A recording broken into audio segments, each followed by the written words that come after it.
Dobar dan, dragi gledatelji, dobrodošli u epizodu Rušenje tornja 2.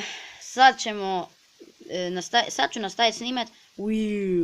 Čim završi toranj moja, kako da to nazovem, prijateljica koja će sad sa mnom snimat neki video, ali neću prestati snimat sa starim prijateljima. To jest s Petrom, Lukom, drugim Lukom i tako. Ali sad ću početi s njom snimati. Evo ga, vidimo se u idućem odresku snimanja Idrekeca. Evo nas, složili smo toranj, a sada je na njoj da ga sruši.